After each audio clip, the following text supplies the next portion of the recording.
'Tis I. Hey everyone, glad to see you back, glad to see you looking fresh, and today we're back on the Humongous Journey here on my channel. We're going back to our old friend Spy Fox in our second adventure with him in Some Assembly Required.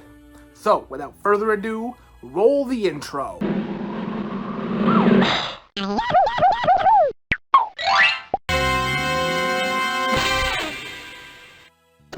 Somewhere in the Alps. So Spy Fox's second adventure takes us to the World's Fair, where we have to take down that dastardly LaRoche as he builds a giant dogbot in the middle of the World's Fair.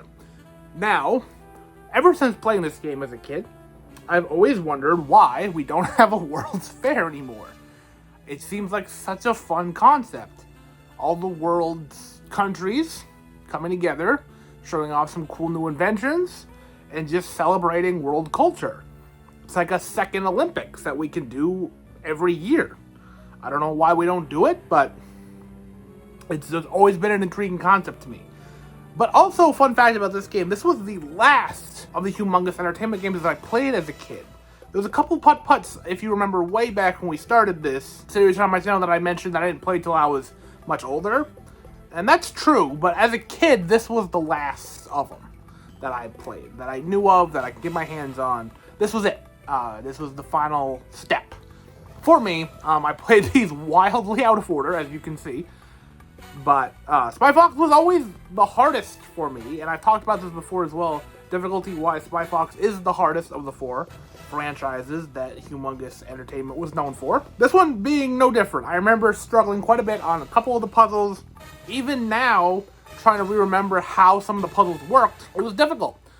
Stuff to do with the skating minigame, for instance, and how to set that up, get the rows, there's B-Bear involved and all that. Luckily, though, the demo for this game included all of that. So I've played that part many times, just getting the stuff from B-Bear, knowing to go and get the rows from the skating, all that stuff.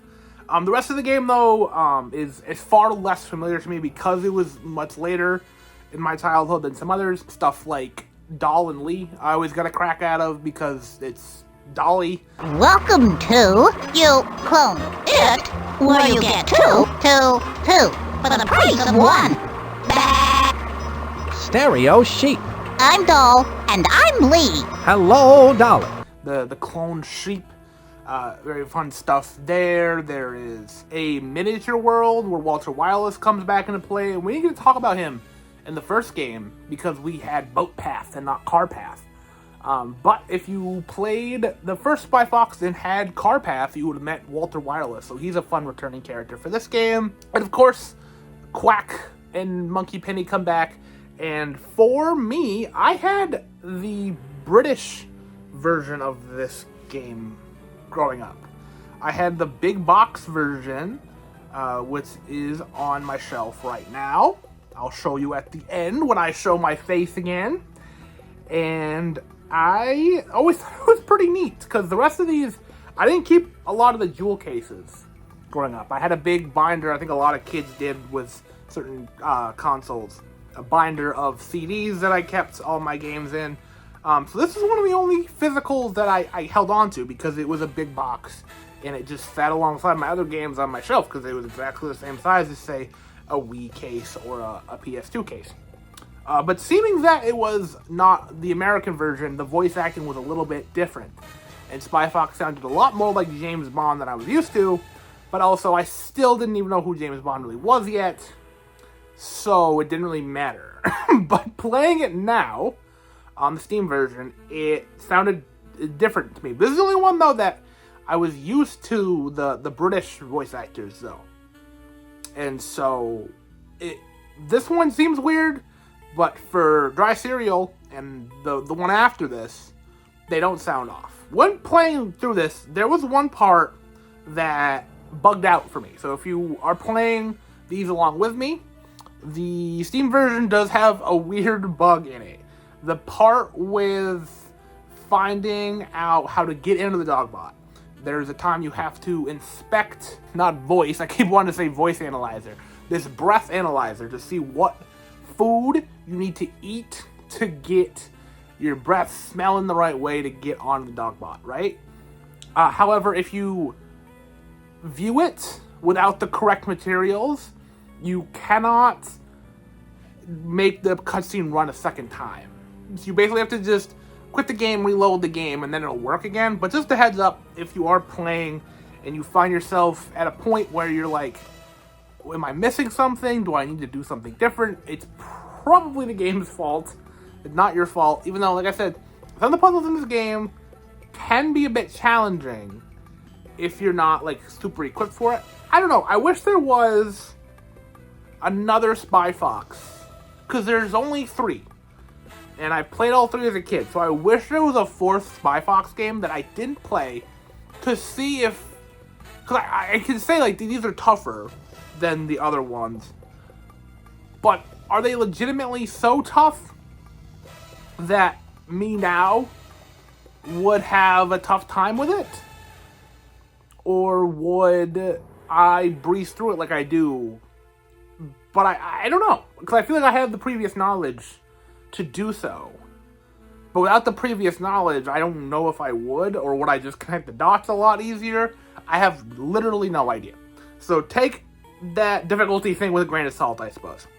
But return to this, because it was like the last adventure I went on with any of these characters when I was a kid, this game always felt really big to me. This big adventure, the World's Fair, giant Dogbot, and going back to it, it definitely felt a lot smaller than I remembered. A lot of these games have felt about the same. I have very, very specific memories on how each screen looks and the pathways to get to everything. This one, though, was a little bit more hazy, so it felt a lot bigger in my mind. So going back to it, it felt a lot smaller than I remembered, which is a little bit unfortunate. So I would say I didn't like it as much as returning to dry cereal. I also don't know... I don't think there's a big split like there is in dry cereal. I think there are some differences, because for instance, I did not use everything that Quack has in the vending machine. So I know there's a couple other puzzles that you could get that I didn't get. But for the most part, this is the most linear Spy Fox games, which means it's the least replayable of the 3 Spy Fox games. That all said, it's definitely far from a bad game. Some of the characters are very memorable. I think that the villain is pretty memorable, just the setting as a whole. I mean, I remembered it quite fondly growing up. But as a whole, though, I don't really have a lot to say about this game without just kind of going through every beat along the way, which I don't really want to do with this one, because some of the Spy Fox ones are more fun, I think, to experience the puzzles and solve them for yourself. But that's pretty much it then for Spy Fox, Some Assembly Required. For doing such a commendable job in catching Napoleon LaRoche Spy Fox, you'll get my eternal gratitude. I had excellent help on this case, Chief. Ah, yes. I present to you the Grand Golden Family Approved Fortified Supreme Certificate of Excellence. Thanks, Chief. It was all in the line of duty. I will show you now. This is my copy that I had growing up. And yeah, it is the same size as your standard, like I said at the time, PS2 Wii game case. And so it's just right on my shelf, and it's pretty cool. I don't know if I'll ever be able to play this version again, this exact copy again. It comes with this nice manual and everything on how to play the game, even though it's a point-and-click adventure game, so it's kind of self-explanatory.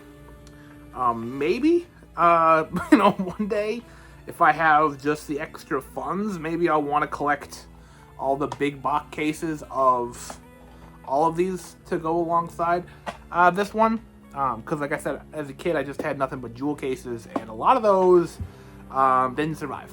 A lot of those were assumed tossed because I was 3, 4, 5 years old and just didn't care, and then the disc was kept in my my CD-ROM case.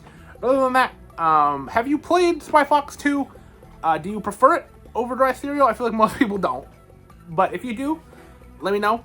This is a shorter one of these, but implore you to go play the games for yourself, both the first and second Spy Fox, and we will get to the third one eventually.